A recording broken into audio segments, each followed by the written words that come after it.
It's time to take command with former NFL tight end Logan Paulsen and former Commanders beat reporter Craig Hoffman.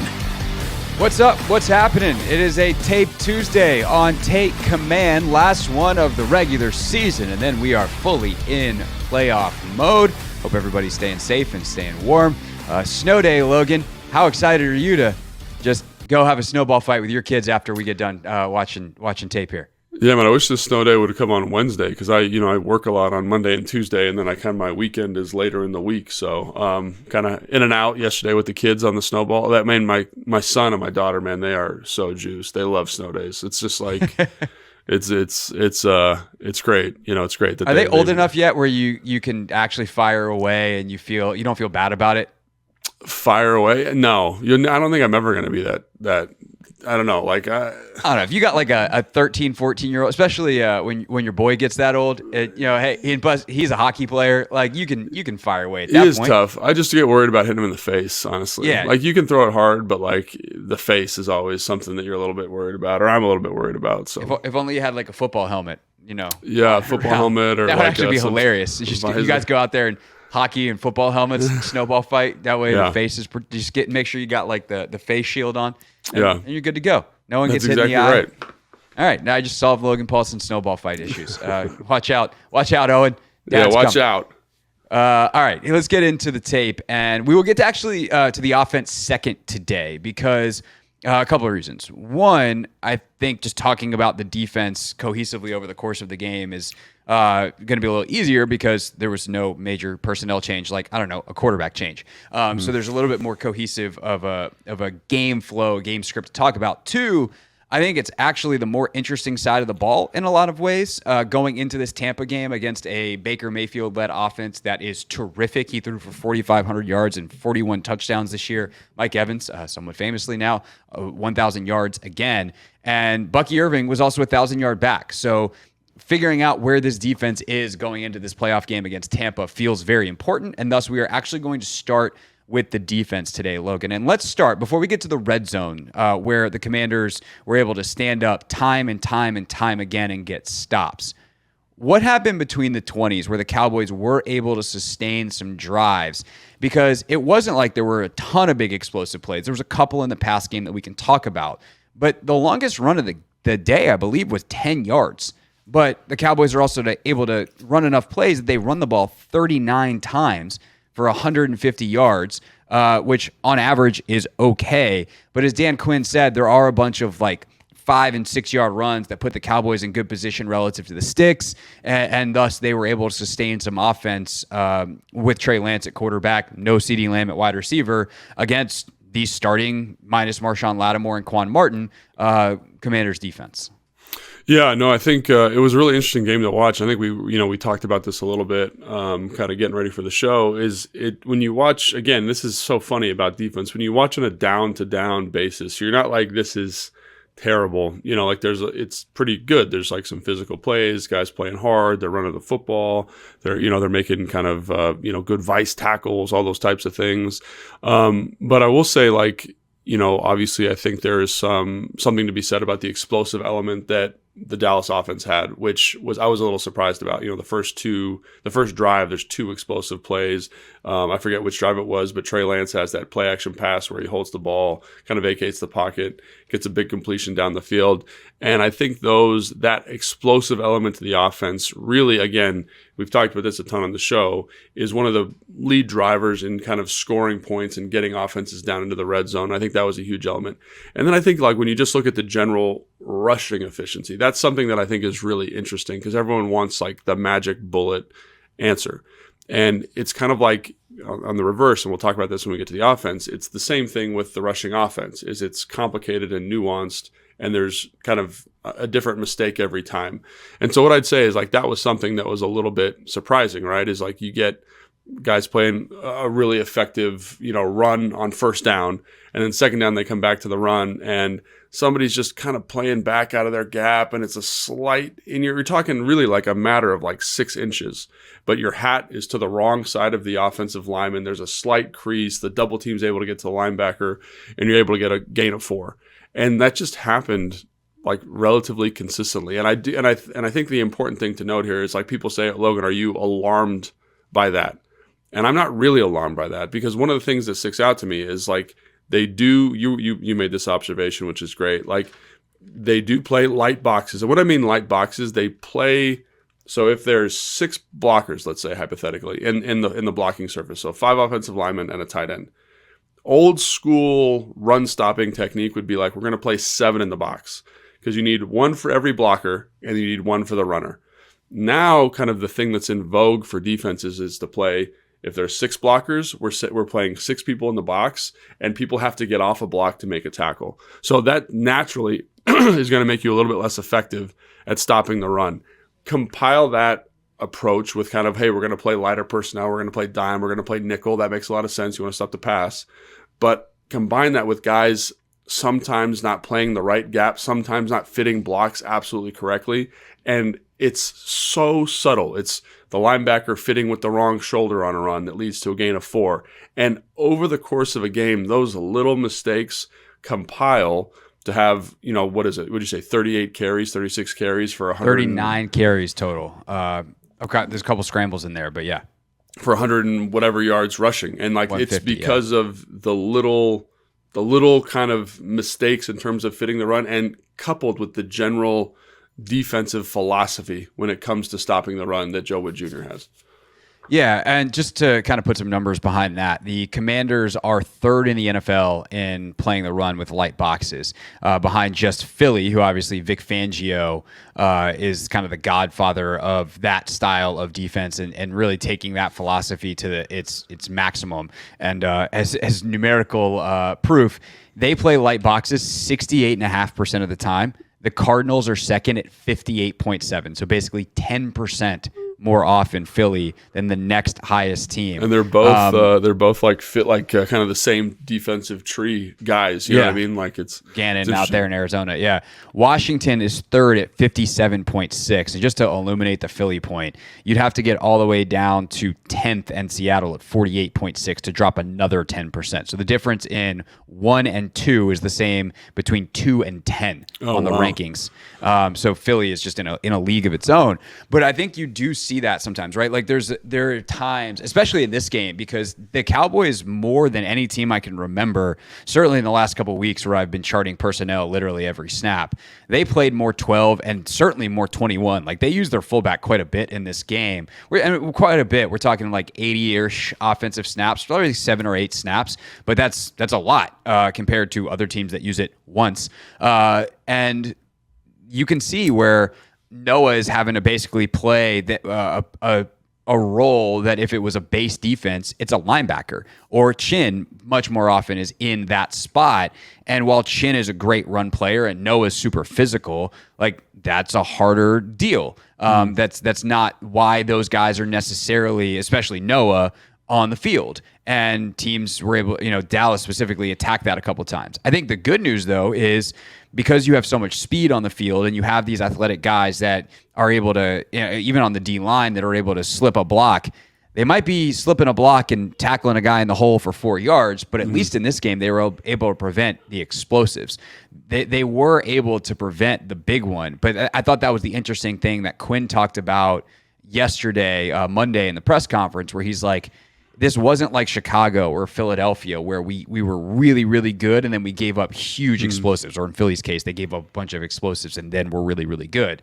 This was just every second or third carry is going for 6 yards, and that's too high of a success rate, because then it puts Dallas in good position relative to the sticks, and they're able to run their play actions. They're able to run some quick game, which Lance was decent at, and that's a quick game for 4 yards on 3rd and 4 gets you a first down. A quick game on 3rd and 7, that's not going to get you anywhere. You need more yardage than that, and you have to really, truly drop back and be an elevated passer, and they didn't force Lance to do that often enough. No, I think that's exactly right, and it's so nuanced. And again, I'm excited to talk about this same thing with the offense in terms of rushing efficiency, but it's literally just it's degrees. And it's so interesting to hear you talk about the like box counts thing, because it shows up. Like everyone says, is this something you got to be worried about? And if Joe Witt Jr., he's obviously worried about it. So is Dan. But like, this is something that they're almost inviting in certain situations, right? They're playing light boxes because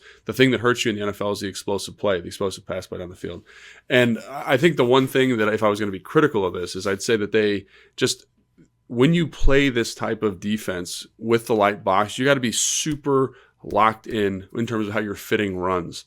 And it just so often on some of these 4-yard runs, the 5-yard runs, the 10-yard runs, the run fits aren't where they're supposed to be. Like it's just, and it's so subtle. And so I think like that's something in a game like this, if I'm coaching the defensive line or I'm coaching the defense, I'm just gonna be like, hey man, like I like the effort, I like where we're at, I like the physicality, but we need to be more fastidious about our run fits and where we got to be and how we take on blocks because it's so interesting. Like one of the things that as an offensive player, like when you play fullback, for example, one of the things they talk about is how the linebacker is going to fit the block because he's spilling it to his help.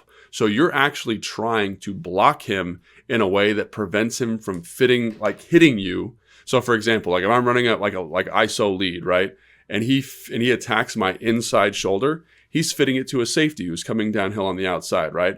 I would prefer as the blocker to get my hat inside of him so that I am blocking him into the safety and the back can cut off my butt. And there's so many opportunities in this game where you see guys just kind of not right. And that applies to the defensive line too. All across the front, guys playing out of gaps. And there has been a lot of really cool plays this year. And you talked about when we were in our production meeting, that one where Armstrong loops around the block, runs down line of scrimmage, makes a tackle for a 2-yard gain. Like, great job. But when you do that, you expose the defense to a soft spot. And if you don't get back in there and make the play, it's going to be a huge gain. And that happened a couple times in this game. And that's something that I think, again, Dan's aware of. You can just tell in his press conference comments. And so I do think it's something that can be corrected. But to me, that's what it is, right? It's defensive philosophy coupled with just not being super locked in on the little details on how to fit stuff consistently. And this is the result. And again, you don't get this number and volume of carries if the offense for Dallas doesn't stay on the field. So like that's part of it as well. But if to get this run defense short up, you just got to lock in on some of the details a little bit, I think. For sure. And to Joe's credit, or actually, I don't know. I'm gonna state a fact, and then we can talk about whether it's actually to their credit or they perhaps trying to do too much. They're trying some different stuff. So when we talk about them being in a nickel personnel with a 6-man box, sometimes that's 5 on the line and they're in an odd front. So think like your traditional 3-4 kind of front, except for you'd be short a guy. Look at you with all your defensive terminology and spacing, Craig. Good job, buddy. Yeah. I'm just trying to paint the picture. See, I have to be able to watch it, then turn it back into Madden language so people get it. But you think about their 3 down linemen, your 2 outside linebackers. Often it's Luvu and Fowler kind of outside, and then it's like, okay, well, that's something that's a little bit different. Now you have 1 linebacker, although sometimes they actually then bring Chin down, and it really is kind of like a 3-4 front, but instead of 2 middle linebackers, it's Jeremy Chin playing that other inside linebacker role. So they'll do that sometimes and get a 7-man box. Sometimes it's just Bobby and it's a 6-man box, and now you're light. Sometimes it's that traditional 4 down front with the 2 linebackers of Luvu and Wagner. They are using that Daron Payne on the edge package, and that mathematically speaking, at least, was a little more effective. I did the math, assuming that I didn't miss a play somewhere in the tracking, but they ran it 9 times, or Dallas ran against the Payne, what I'm calling the nickel plus personnel. That's how I just write it down. Or it's like, hey, it's nickel, but they have a heavy front personnel wise. Payne on the edge 9 times for there was like 20-something yards. It's a 3.1 yard average. So they are trying some different stuff. I guess my question would be, because all those things then have downsides. Because like there's times when then Payne's on the edge, and they're like, okay, well, we're going to run zone read and make Daron Payne a read player, and then Trey Lance is going to be able to get outside. Or it's a play action fake, and now we know we can get the edge with Lance because Payne, while super quick for a defensive end, is not the guy that you want chasing Trey Lance on the edge. So are they trying too much, and maybe that's why some of the details aren't sharp, Or are these all good things to mix in, and you just kind of have to look at the aggregate and be like, yeah, ultimately it was 39 rushes, but they averaged 3.8 a carry, and that is not a bad number, and we're just going to live with that result because there weren't any explosives, and the pass game, there wasn't any like huge big explosives outside of a couple of like 2 or 3, and that's going to happen in the NFL.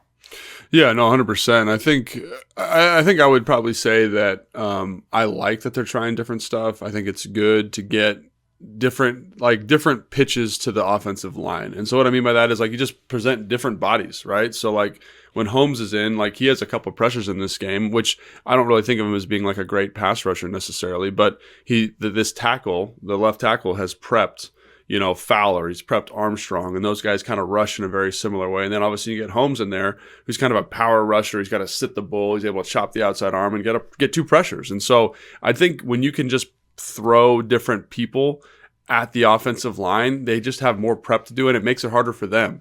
I also like, you mentioned in their kind of 5-1 odd spacing front, they do a little bit of line movement. They were able to get some guys free in the backfield off of that, which is great. And you got to make the play when that opportunity comes up. And I do think, to your other point about Duran, like I think he actually does a pretty good job playing the edge. Like he has that zone read where he's able to string it out, and then again he doesn't make the tackle, but like because he's able to run Trey Lance to the sideline, the corner and the safety are there. They're able to bottle up and make a play. So I do think he does a really nice job there. I think it's good. I think it's just, to me, it's just one of the things that I think is the most difficult about this front that they're playing is the fact they play 9 techniques.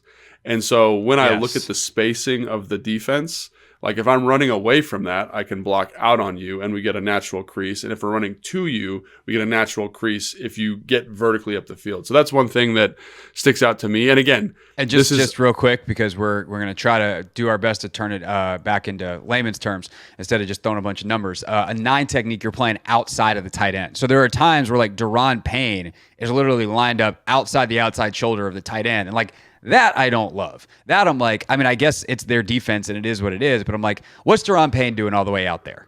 Well, so that's the thing that I come back to too, and I'm always reminding myself when I'm watching defensive football, because in offense you can dictate terms a little bit more, right? You can kind of say we're going to get in this personnel, this formation, you got to match us, right?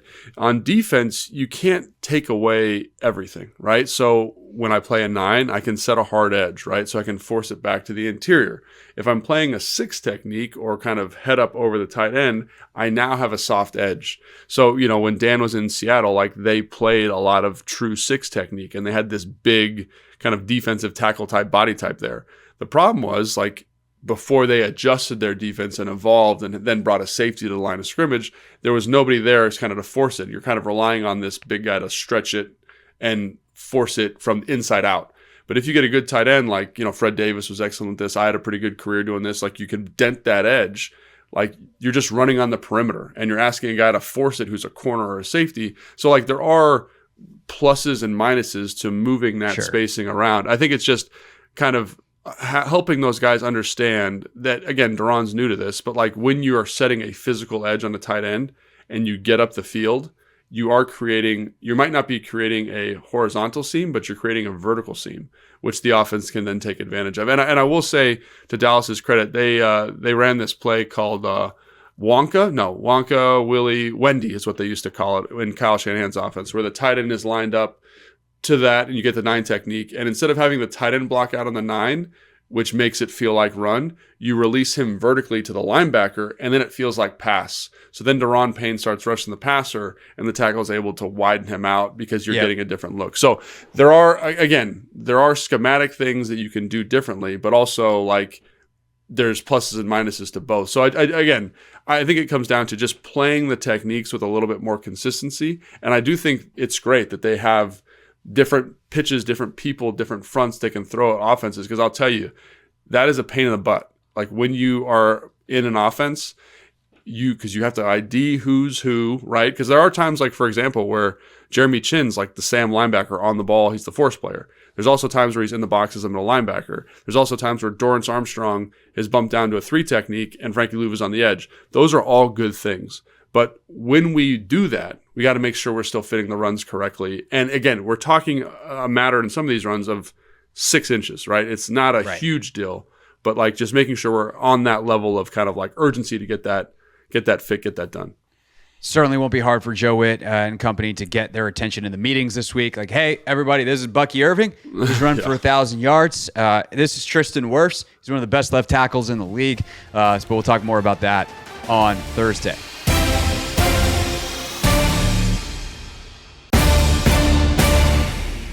Take command, Logan Paulson, Craig Hoffman, talking Commanders defense with you from the Cowboys game. We talked about the run defense in great detail, which leaves us with the pass defense, which there's some good in this game. There's definitely some yikes in this game. I think people, when they hear pass defense, immediately think of coverage. I think the rush should probably be talked about some as well. There's the penalties, obviously, on BSJ late, one of which was obviously correct, one of which I absolutely despised. So there's a little bit of everything here. But if we think about the pass defense from this game, Logan, like what's the first most important thing that you think is worth talking about? Yeah, there's just so many things to talk about. I think the first, and maybe that's the thing, right? Is like much like the run defense, there's a million different things that go wrong that also go right at other points in the game, which in some ways makes it more frustrating probably if you're a coach. Yeah, and and it's interesting. So I'll start with this. I do think it's important to start with like the philosophy of Joe Witt, and I do think, again, we talked about how they've kind of had this coverage emphasis, and I also will say that I feel like they've been a little bit more aggressive playing man coverage the last couple of weeks too. So there's a couple things. So like for example, on that first explosive play there was one to Tolbert, then there was an explosive play to number 9, right? I forget. To Turpin, yeah. To Turpin, yeah. Where, again, they're just running like basically like double in or like some version of double in, and it's man coverage, and it's an explosive play to Turpin on a man coverage where it's like, man, I don't like this matchup for us, right? It's Noah on Turpin, who's one of the fastest guys in the NFL. There's the plug player isn't really in the zone, and there's just the middle of the field's wide open. And so that might have been a mental mistake by somebody. But again, that's an explosive play. But then later in the game, they play some man coverage situations, and they do an excellent job of matching and relating. And the rush is able to kind of flush them from the pocket, and you're able to get a positive defensive play. So there's good, there's bad, right? You were talking about earlier how Mike Sanders still is kind of playing this off coverage. Sometimes it's straight cover 3. He's going to be off. The green zones in cover 3 are like the hitches, the outs. Quarters, same thing, hitches and outs. They ran a little bit more quarters this week. They hit some more hitches and outs. And so again, like you're kind of like, is that bad that they're hitting hitches and outs? No, because that's a defensive call. And it also shows to me that Joe Witt Jr., and this is a credit to this defense, is they've done a really good job this year of keeping everything in front of them, right? There's been nothing really like over the top. And I do think that's been a priority for them. And I think in this game, you see why, right? Because it's really hard to drive the length of the field, get in the red zone, and score a touchdown. And ultimately, like they win the game because they don't give up like explosive over the top for a touchdown, and they're able to batten down the hatches in the red zone. So there are issues with the coverages, but again, you got to look at what coverages they're calling, when they're calling them, and what is the goal of them calling that coverage. And I think when you kind of do the math, you're like, on the whole, this is pretty good. There are some explosive plays, which we're going to talk about in a second, but you're kind of like, this is kind of who they want to be, much in the same way with the run defense. Like this is what they want to do. This is an intentional decision, and I think that's what I come out of it. It's like, yeah, does this always feel good? Does this always feel super clean? No. But they're getting what they want out of it for the most part, minus these couple plays we're going to talk about in a second. Yeah, it's funny because, like, does it feel good? Absolutely not. Certainly during. It feels better watching it back on tape, honestly. But during, it definitely does not feel good. And in many ways, you can say the same thing about the offense, which we'll obviously talk about in 15 minutes or whatever it winds up being. They've won 5 straight games. And I feel like we should pull ourselves back for a second and be like, oh, by the way, they have won 5 straight games. So are they getting what they need out of it?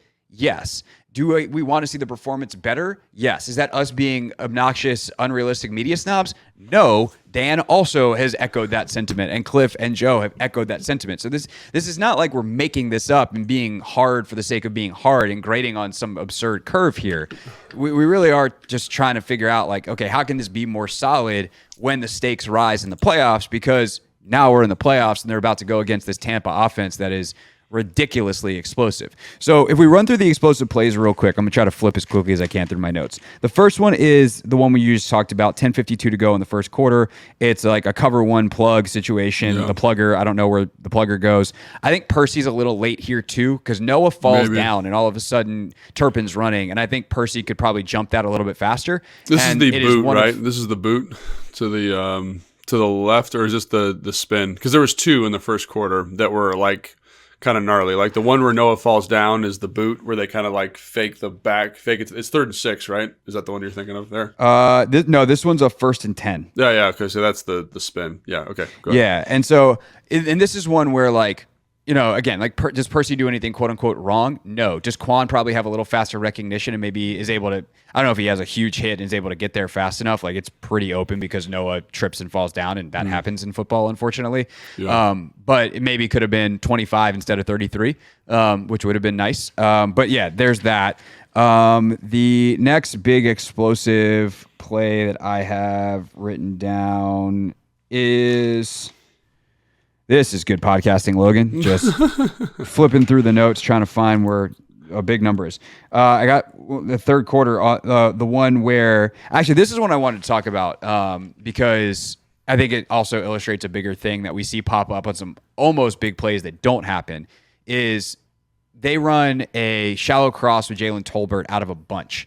Yeah. And Benjamin St. Juste winds up chasing it across the field. And my first inclination is that's great recognition by BSJ. This is not his fault. He's the outside zone defender, and he just realizes that nobody's picking up this shallow and it's about to get thrown, and he better go chase it. Because on the other side, those dudes are not paying attention at all. They look like they're in man coverage.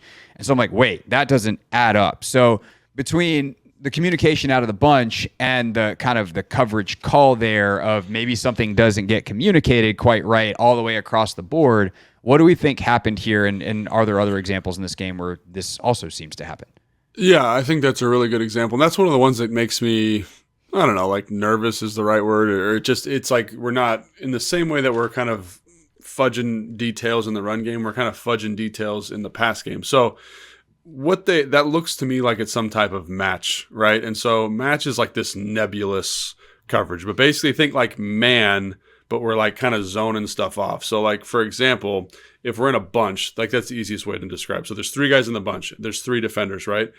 Think about like if you're in high school or in Pop Warner and you just man up and all those guys in the bunch just cross, all the defenders run into each other and you're screwed, right? So now we get the bunch and I'm the outside defender. So I say, I'm taking the first thing outside. You're the inside defender, Craig. You take the first thing inside and I take the first thing vertical if I'm the third guy, right? So then now we're not running into each other. We've kind of zoned this off. And then once you get into my zone, now we're going to play some type of man. We're going to rally with it, right? So they do, in most bunches, they do match it, right? They do play this zone, or this match principle where it's like we're playing man, but we're going to kind of let the bunch... We're going to let them sort themselves out as opposed to us trying to sort it out. Correct. And then we latch on. Correct. However, in this situation, the bunch is a receiver short motioning, a tight end, and a running back. So the players now involved in this match are now Benjamin St. Juste, Jeremy Chin, and Bobby Wagner.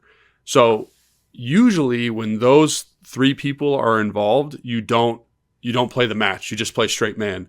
Because if you play the match, you end up with Jeremy Chin running with a receiver, and that's a terrible matchup. And then everyone the next day goes, why is Jeremy Chin covering a receiver? And then no one knows that it's actually matched, right? So have I seen them in a bunch match it before? Yes. Am I a little bit concerned that Benjamin St. Juste called for a match when he shouldn't because of the other 3 players involved in the match? I'm also concerned about that. So I think that that's a really good example of knowing that not all bunches are created equal, not all spacings are created equal, and when the defenders are a certain, kind of combination, you can't match it. And that's something that we've seen them do, because we've also seen, like, there's a great example where there was a bunch in New Orleans, same type of thing. It was a receiver, tight end, and running back.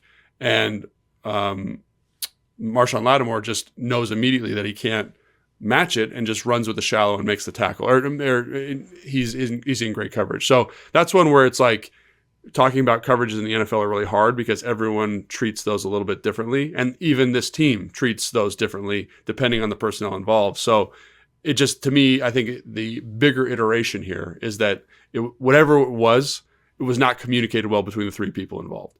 And that to me is the issue, is like the communication, whatever we're doing, we're not all on the same page, and it leads to somebody running open for an explosive play. Right, because I would rather have Bobby or Jeremy running with the receiver versus no one running with the receiver, which is what happened here. And that happened actually down in the red zone as well. There's a corner route where I think it's Brandon Cooks winds up wide open and Lance just overshoots it. Like literally wide open. Like this is I don't think he was under a ton of pressure either. There might have been a little bit, but like he just overshoots it. And it's the same route concept that OZ scores on for the Commanders against the Eagles a couple weeks ago down there in the red zone. And like it's a great concept, but you gotta be on top of it. And I think that, that's something that came up earlier in the season. I feel like it's something that came up against Tampa in the first matchup. But it was week one, and you're like, kind of the same concept too. Very similar concept. It wasn't exactly the same. I think this one was a flat sit and a corner. The other one was like an in and an out and then a corner.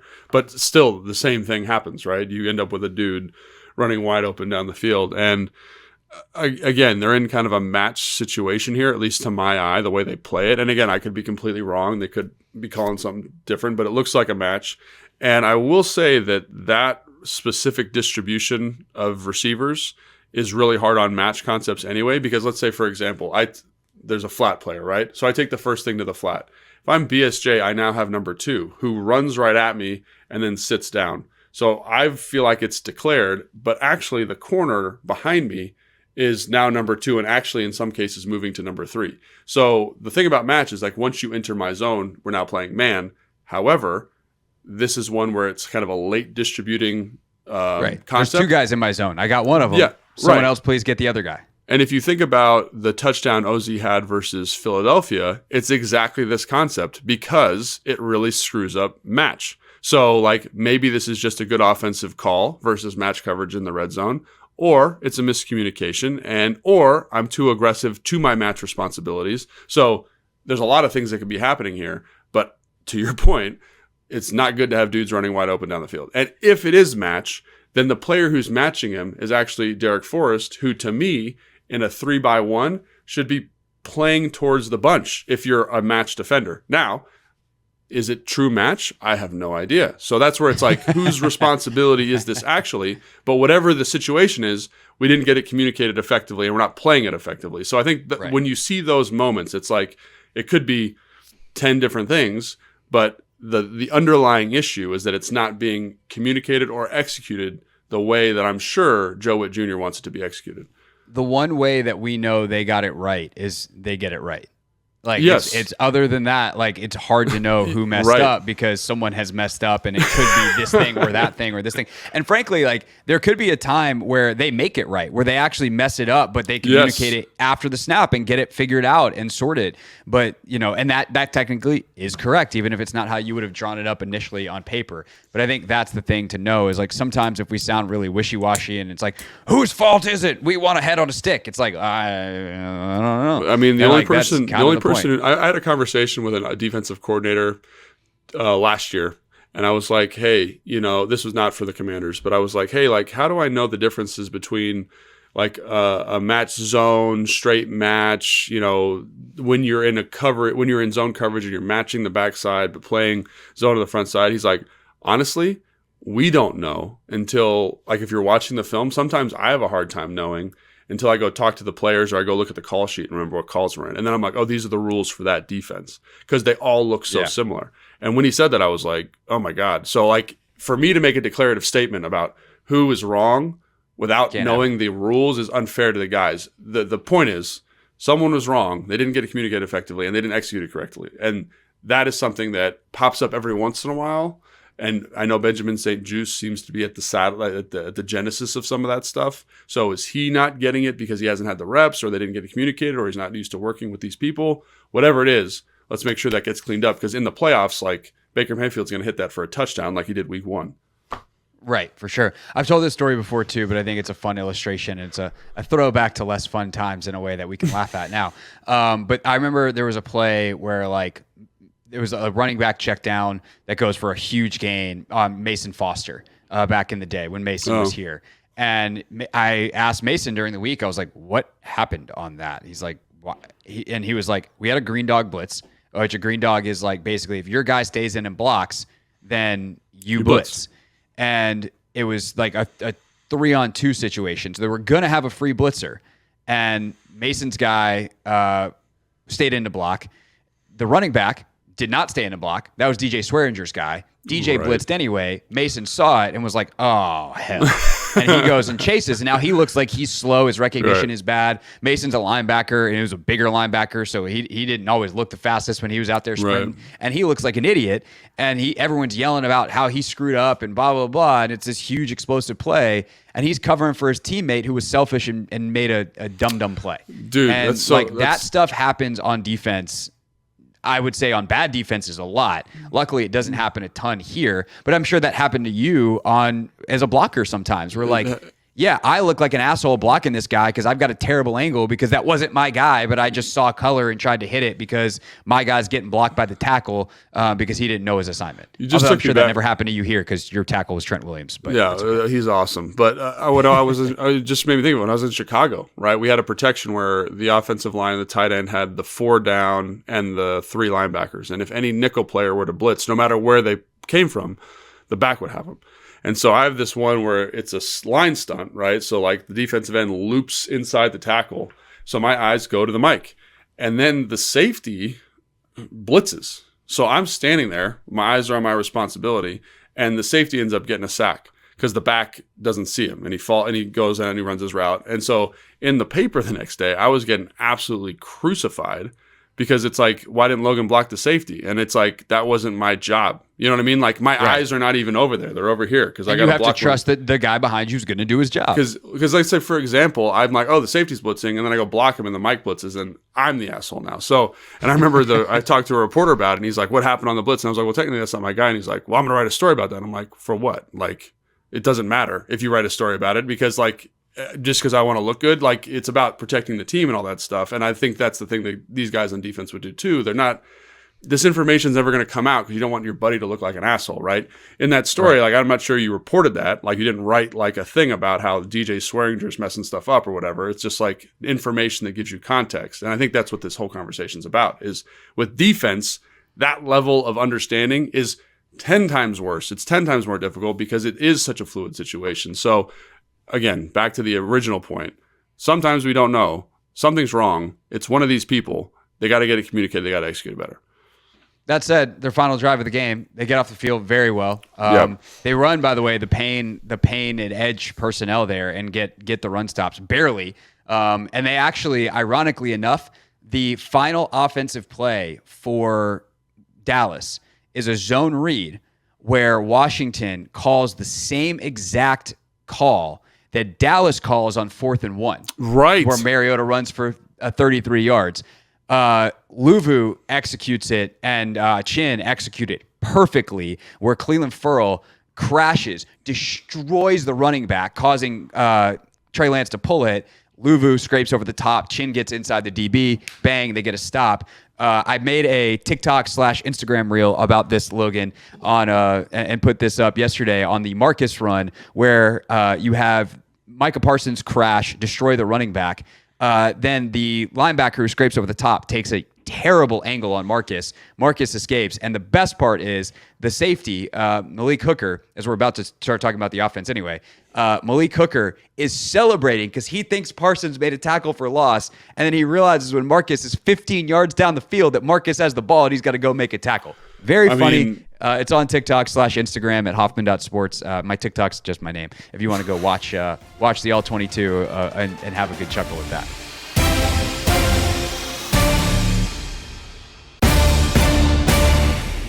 Take command. Logan Paulson there. Craig Hoffman here. And let's talk about a Commanders offense that was the old tale of two halves, Logan. Not just because they switched quarterbacks at halftime, but it really was, from an execution standpoint, two very different teams.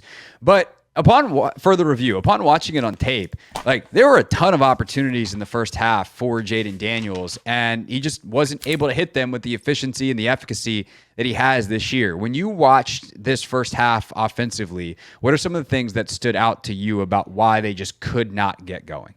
Yeah, and I really think it just comes down to not only Jaden Daniels, but like a general offensive inefficiency. You know, like if you look at the first play of the game, it's stick or a Patriot is what I would call it. So 5-yard out by the tight end, box fade by number 2, and then a hitch by number 3. And he is just a touch late to getting the ball out, right? And I think he could throw the stick to Zach, but I think he's reading the outside player, and the DB does a good job of breaking downhill, and so it kind of spooks him a little bit. And it was so funny when I watched. So on the sideline, you're kind of like, man, Jaden's not seeing it well. This is a tough game.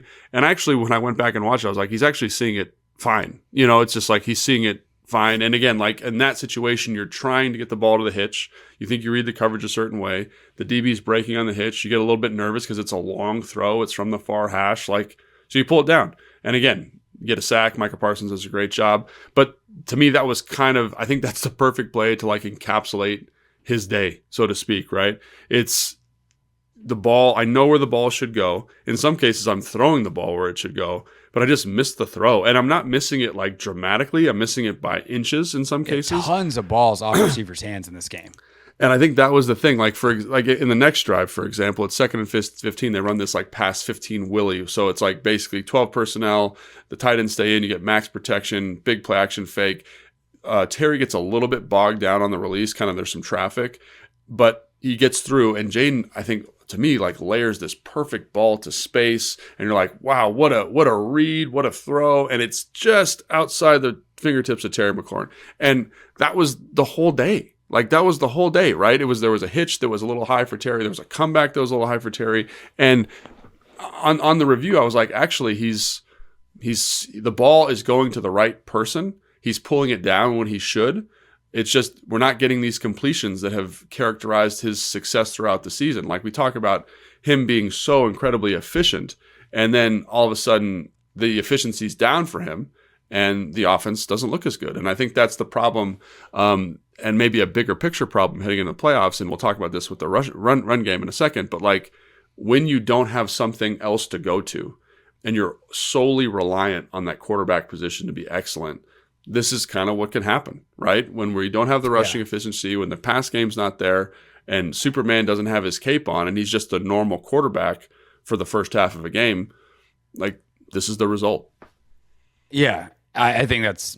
Yeah, dead on. I mean, the third drive of the game is like a great example of this as well. And like a little mental mistake added in. Third drive of the game starts at 3:25 to go in the first quarter. They run this play action deep comeback. It's open. He overthrows Terry. Like Terry jumps up to try to get it. It goes off his hands out of bounds. Second play of that drive, Austin Eckler, it might be his first snapback. It's certainly his first, what should be his rushing attempt. It's a zone read. And it probably is going to be a handoff, and then Austin goes the wrong way.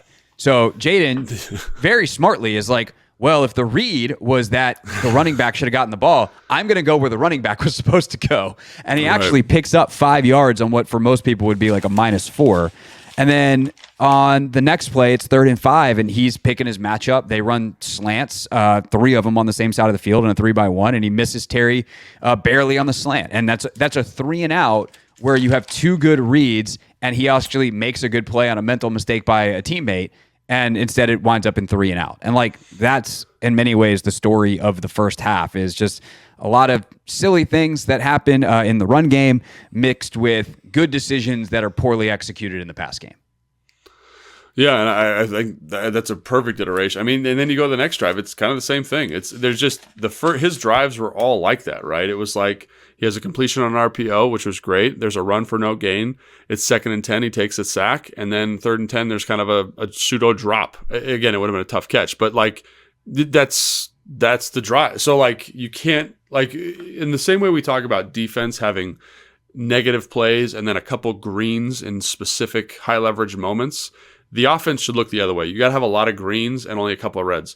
On these first drives, I don't know exactly how many it is, but there's the first 3 plays, there's 2 reds, there's 2 sacks, right? The next 5 plays, there's a holding and an incomplete pass, right? There's 2 incomplete passes and a mental mistake on the next drive. And then there's a sack and a drop on the 3rd drive. And then there's an incomplete pass and an incomplete pass and a Jaden scramble is the only positive play. That's pretty much the first quarter of the game. So out of how many plays was that, Craig? About 16 plays. I'd say over half of them were what I would call red plays. And that's just not tenable football. And whose fault is that? Jaden Daniels a little inaccurate. They give up a couple quick pressures. There's a holding penalty on Bates, which is a tough block. I get it. By the way, I'm glad you brought that play up. Is that actually a holding penalty? Because the guy comes at him. John turns him and winds up wrestling, moving him to the ground. But there's no actual grab. He just blocks him and the dude and not even a wrestling move. It's like a judo move where he uses his momentum against him and kind of chucks him to the ground. I don't know that that's actually a hold, but that's because I don't actually know the finite details of the rule. Right. As someone who actually should know that because that was your job, is that actually a hold or does it look like a hold and it got called? As someone who holds a lot, let me just tell you this real quick. So I think if the back had cut to the right of the block, it would have been fine. You know what I'm saying? If the back had so they're running to the left. It's 12 lead, old school, 13 lead. So we're gonna base block. You're leading on the linebacker, old school run. You haven't seen that run in a long time. Anyway, Kendricks does a great job coming downhill. If the back literally just puts his foot in the ground behind the block and cuts off Bates' butt, I don't think it's a hold. I think what they see is a guy bouncing it and then someone on the ground. And so when that happens, 9 out of 10 times, you're going to get a holding call. And that's another interesting thing we didn't talk about with the defense. There was a couple times where they had big plays and there was obvious holding calls on the interior that weren't called. And again, that happens every single game, but talk about rushing efficiency and their rushing efficiency. Imagine if you had a couple more holding calls thrown in there. I remember one where John got held on a Lance scramble, and you're just it's right at the point of attack as he's getting out. Why is that not a hold? There was another one on Jerzon where he did a great job kind of playing back on a tight zone run, and the guy tackles him to the ground. And again, 9 out of 10 I remember times. that. Yeah. Holding call, right? But yeah, didn't get it. And so pancake block in the stat sheet, holding call if the referee's in real life, attention. But again, it's happening in real time. You're bound to miss some stuff. But to me, that was one of those ones where again, it's a negative play. It gets you to 1st and 20, and it's just so hard to overcome that. And that's kind of what it was. And so Jaden's not as efficient as he is passing the football. And again, if you think back to his kind of that doldrum period, I'm trying to remember exactly when that was, kind of Pittsburgh, Philly, where he wasn't. When he comes back, it really started with Chicago, where it comes back after the rib injury. So he gets hurt against Carolina, comes back against Chicago. They pull it out, obviously, and no one remembers anything being bad from that game because of the Hail Mary. But then you go Philly, Pittsburgh, Dallas the first time, really until the Tennessee game. Yeah, and I kind of felt like that. And again, that was where they were practicing a little bit less. He was practicing a little bit less. And I feel like that's kind of what this reminded me of. They're just a little bit off on some throws, and this is the result. And again, the rushing efficiency is not there to sustain it and kind of deleverage him. So it was kind of those things. Again, and it's not great insight. I don't know, if you're a fan tuning in. But that's what it is. The quarterback should have put the ball more in the receiver's hands instead of off the receiver's hands. And they should have run the ball. Offense. And they should have run the ball. Here's what I would better. say though. Yeah, I actually like the way that Cliff called it, and I think there's a ton of opportunities. I think so too.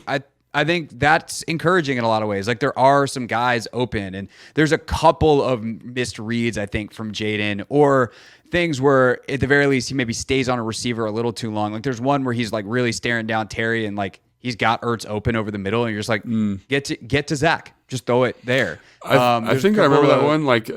And this is just, again, one of those kind of fun, football nerdy things, is if it's the play that I'm thinking of, Zach's running a high cross, right? Is that what he's doing? Do you remember? I think so, yeah. I'm trying to find it in the notes, but keep going. Yeah, and so basically, it looks like it's going to be open, but the backside... 11-19 second quarter. It's 2nd and 9. He wants Terry on an out. 86 is open, and he just never really progresses, and he pulls it down and scrambles into a -1 yard sack. Yeah, I don't remember that play. but Zach's on the high cross. You're thinking of the right one. But yeah, so I think so what I was going to say is that you're looking at this and you're like, man, that backside player, he's actually getting enough depth where I don't know if he can make this throw. And that happened a couple times where it's like he's open, but the backside player or the guy's driving on something, and you're like, man, like in the moment, I was like, he should have thrown this. But watching the film, I was like, I don't know if he should throw this. And this is actually like a better decision, a more understandable decision than I thought. You know what I'm saying? And it's just, and that was kind of a funny thing coming out of it, because I kind of was like, oh, he wasn't seeing it well. Like, that's why they didn't do it well. I actually thought he saw it fine. It's just, you don't make plays. And that's the thing that is the deciding factor. And I think a great illustration of that is when Marcus comes in, they throw the screen to Diami. They throw that little kind of quick slant to Austin, which kind of plays like a screen. And then he has the run for the first down. But then the next play is a huge completion to OZ, who makes an incredible catch. And it's one that he kind of, I'm not even going to call it a drop, but he had an opportunity, a similar one in the first half that Jaden kind of layered over the defender and he jumped up to catch it, but he drops it. And it's on the sideline kind of after like a little boot action. And that's not even talking about the reverse pass that he kind of flubbed. You know what I'm saying? So, but he makes this, but he makes this tremendous catch. And that's, two of them weren't made in the first half. You know what I mean? Right. And he drops what should be the easiest touchdown of his life on the Diami could not have placed the ball better, and OZ for some reason tries to overhand it instead of underhand it, and it's just like, I will say I was standing right behind the throw, which is one of the things about being on the sideline, which is like so fun. And that ball, it came out a little wobbly, but I'm not kidding. I've never seen a football do this before. Probably because he's left-handed and he's running to the left. It hooked like hard, like it almost looked like a punt. So I was like watching it, and I was like. And it kind of came out like right. It looked like it was coming right over OZ's head. And at the last second, it like tucks away. So I think he's thinking here. And then at the last second, he's trying to get back to the hands like that. But I would never have seen it. I was literally right behind it. And I was like, that is the craziest looking ball I've ever seen. That's the insight people come to the podcast for. We're like, I don't know, better throws. And then on what looks like the best throw of the day, turns out it's coming off like a Tressway left-footed punt. It came off like that. Maybe because he's running, I don't know why, but like it literally hard hook, and he should catch it. I'm not saying he shouldn't catch it, but I remember thinking like that is a tough ball because it's kind of fluttering and then it dives away. So one of those funny things I would never have seen if I hadn't been on the sideline. For sure. And like I don't know what you actually call this or what you would call this. In Madden, they call it shock option. Basically, you have 3 wide receiver side, outside receiver runs like a quick hook. Slot receiver is going to run the slot fade. And then number 1 is running, the closest guy is running an option route. So you can stop, you can go out, you can go in. Right. But like that outside quick hook, number 2 running the fade, the slot fade. That's the one that OZ hits, or Marcus hits to OZ. Right. Jaden's got one in the first half, same exact route concept, where he just underthrows Diami.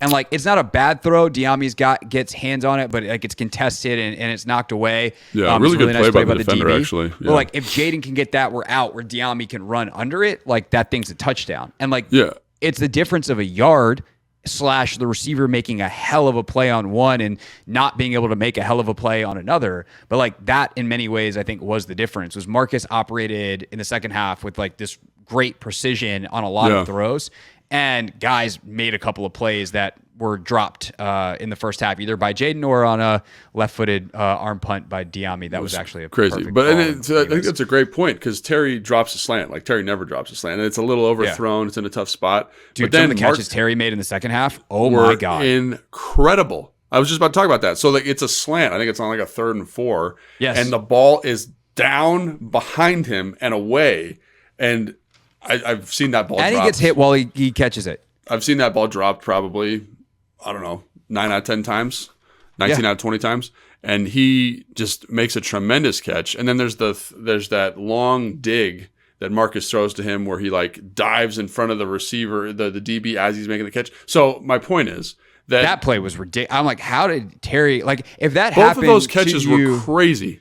If you were the defense in Madden and you had that catch made on you, you would rage quit. You'd be like, this is BS. I'm starting this game over. 100%. But the reason I bring that up is Terry has, I don't even know if they're drops, but like even on the comeback, like we've seen Terry make that catch where he jumps up and the ball goes between his hands. Like that's tough. And then he makes 2 3, if you count the touchdown to win the game, 3 of the best catches you'll see all season, just straight catches, right? And then those plays weren't there in the first half. And so there is a little bit of variance. Could the quarterback be better? But also dudes just went out and were like in baller mode for Marcus Mariota. And Marcus Mariota was in baller mode, but like they were actualized because literally 3 of the best catches you'll see all season. And Terry just was on one in the second half. And that's why he's one of the best receivers in football. But I guess that's what I'm saying. It's like, even when the quarterback's struggling, earlier this season, there's been times like this where the guys have made plays for him. And here it just didn't fall, which is nobody's fault. And in the second half, you get guys, Ozzie making a great catch, Terry making 3 or 4 great catches, Diami making plays, right? Like they were able to stack stuff because the whole offense was kind of playing with more continuity, which was great to see them supporting Marcus like that.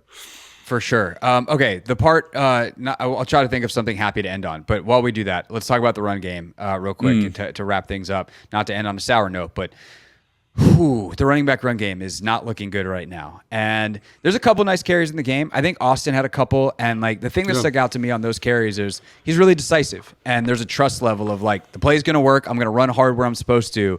And I'm going to hit the hole. And it worked out. And sometimes it's like a 7-yard game. We're not talking about 40-yarders, but like you're able to squeeze through a hole in the same way that Deuce Vaughn actually was able to do that. Smaller guys that are just like, I'm just going to squeeze through here and be hard to see.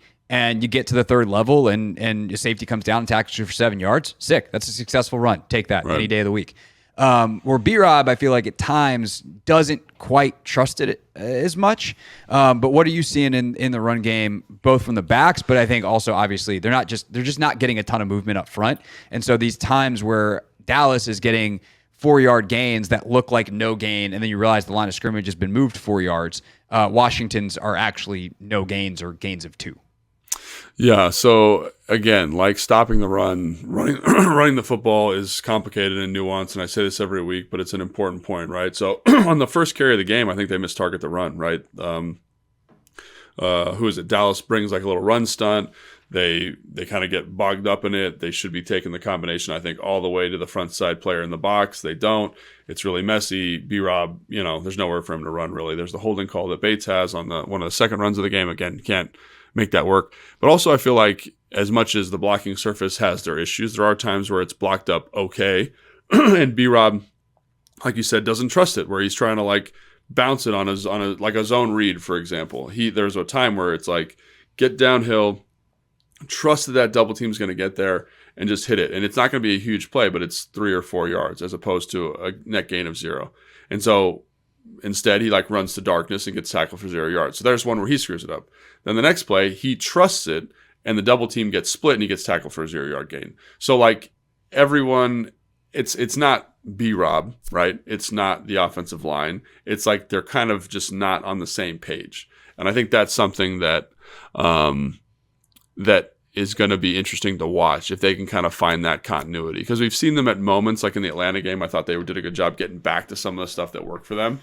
And then I think when you look at like this game, you're kind of like, man, this was like really clunky. This wasn't very good. This combination wasn't good. This line movement really jacked them up and it put them in a bad spot.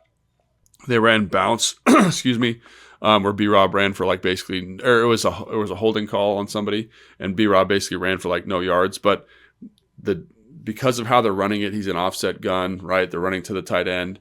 It just gets strung out, and there's no crease. There's no crease made. Guys aren't winning one-on-ones in the blocking surface, and that's just tough sledding. And so what I would say is, like, much like stopping the run, really good run games are very detailed. Who are we going to? What's our footwork? How are we getting there? And so if those guys can improve, that'll help B-Rob. And then B-Rob, can you approach it with the same level of detail where it's like, hey, I'm going to trust this run to be an A-gap run, and I'm not going to bounce it too early. And that's really hard to do when it's been so clunky over the course of the last couple of weeks. You got to just trust it, though. And if that's my message as the offensive line coach, Anthony Lynn, the running backs coach, I'm just saying, hey, man, it hasn't been super clean all the time, but we can get it clean. And when it's clean, you got to make sure you're hitting the right spot. And I think you saw, like, I like the word you said, trust, right? Austin's really trusting it, and he ran with confidence. And I felt like B-Rob wasn't always trusting it, and there were times where he wasn't running super confident, and it makes total sense as to why. I think he feels probably a lot of pressure. I would assume, I haven't talked to him, but I would assume there's a lot of pressure to be like, get the running game going, get back to what it was early in the season. And right now it's not there. And so O-line needs to play better. Blocking surface in general needs to play better. B-Rob needs to play better. And I think that's just the nature of the inefficiency. Yeah, I think there's a couple of things off of that. One, I think this was an informative game to watch on the effect a running back can have, because I think there's a couple of times where Dowdle really presses the front side and then is able to make really smart cutbacks, and he actually dips a few tackles for loss, so it's even muddy in the backfield, but he pushes long enough that once he slips that one tackle, now he's got a big crease. He's able to get 5-6 yards. There's one where I remember he makes Jalen Holmes miss. There's another where he makes Luvu miss, and like these are really good cuts, but you press it enough that maybe your offensive lineman can get a piece, and that is enough to avoid the tackle for loss versus slowing your feet, like trying to juke a guy in the backfield. It's like just press one hard cut, and maybe you can get, Dan talks about the art of breaking tackles, and like you can kind of get on someone's arm instead of in the middle of their body. Sure. And that's enough to get out of the backfield unscathed, and then everyone else has done enough that you get 5-6 yards out of it. The other thing that I think is interesting, specifically going into the playoffs, is for as bad as the running back run game has been, the quarterback run game has been excellent. And even on some of the design stuff. And typically in the playoffs, we see teams with running quarterbacks not throw caution completely to the wind, but certainly up the dosage of, hey, we're going to have Josh Allen run more. We're going to have Lamar Jackson run a little bit more. We're going to be a little more aggressive with some of those calls. And I do wonder if they will run Jaden more in the playoffs, and if that threat / that potential success can open the running back run game back up, because teams are really going to be scared of Jaden ripping off 20-yard runs on a regular basis with, John Bates or Ben Sinnott out in front on some arc option type of play. No, I think that's a great point. I think that's something that it's always a trump card. It's always a trump card. I think I was watching Dallas and they had a run with Trey Lance on the perimeter, and I just was like, there's no good answer here, right? It ended up being like a 10-yard gain, and I think they actually handed it off to the running back. But basically, they brought someone across the formation. Jeremy Chin, or the DB has to match the person coming across. Mm-hmm. Trey Lance boots out. Jeremy Chin kind of plays back, and I'm like, he has to do that because the quarterback's involved in the run game, and then the back hits it up kind of right in that crease. And I just think, I think that's going to be a big part of the offense moving forward. I think when you watch the Atlanta game, like the true playoff kind of feel of that game, like they ran the quarterback a ton, and Jaden ran the ton, and it is the ultimate trump card because it makes it so hard from a numerical standpoint to play defense effectively, and I do think that's something you'll see a lot more of, and hopefully it loosens up. I think too. I think if they can, some of it just comes down to targets. Like if you can just clean up some of the targets, like one of the things about the Dallas run game, which I really appreciated, is they were targeted effectively in this game, and all that means is like, hey, the first combination's going to that guy. Everybody else, like, these are the people you're going to. And they just executed it really well. And were they always perfect? No. But I think that, to me, is, if you want to clean up a run game, really get coached up on the targets. And one of the things about the stuff that Cliff does, and it's great, and it's super effective, when you motion a lot before the run, it makes some of those targets harder, right? It makes when you're running novel runs and they present a new front, it makes the targets harder. So what I would kind of say is, like, can we find something where the guys feel extremely comfortable and just like, hey, we've run this 1,000 times, we know how to target it, and it's not going to be the best, but at least the floor of the run is going to be a little bit higher. And then we get those 3-4 yard carries like we were earlier in the season. So kind of juxtaposing the two rushing attacks, like the back was excellent, right? But I think the back's also excellent because he understands where the blocking surface is and who's getting blocked and how he can maximize the run. And so I think that's something I would just kind of keep an eye on. Quarterback runs, targets on the runs, and I think that'll raise the efficiency heading into the playoffs. Yeah, no doubt about it. Obviously, it's personnel they've seen before as well, which is both good and bad because you're familiar, but it's bad because the personnel is Vita Vea and Kalesh Kancey against Tampa. So definitely some challenges there. But we'll see how it goes. We'll preview it all on Thursday. We'll get deeper into some of the areas where we think Washington can take advantage of Tampa and obviously flash some of the warning signs. Hopefully we'll know a little bit more about some availabilities as well by then, injury-wise. You want to get your run targets better? Let's get Tyler Biadasz back. That would seem to be helpful. And so we should know by Thursday. Obviously, we'll know how he practiced on Wednesday. It sounded pretty promising from Dan Quinn on the Monday press conference. Also sounded like Marshawn Lattimore was on a good track. So hopefully we'll know a little bit more by Wednesday on those fronts, injury-wise as well. One thing that I think mentioned at one point, but probably should stress, like Quan Martin, like his absence was felt at times during this game. So everybody, let's just make sure everybody's healthy around the facility. No surprise game day illnesses, and that would be nice. And we'll preview the X's and O's of it all on Thursday. Thanks so much for listening and watching to Take Command. Like and subscribe if you are watching us on YouTube. Obviously, subscribe or follow if you are listening to us in audio form. Whatever the magical button is on the app that you're using. For Logan, I'm Craig. We'll see you next time on Take Command. Thanks for watching this clip of Take Command, which has a brand new home. That's right. You can watch on YouTube at the Team 980. You can also listen to full episodes in the free Odyssey app, which is now enabled with Apple CarPlay. So we'll just, follow you around.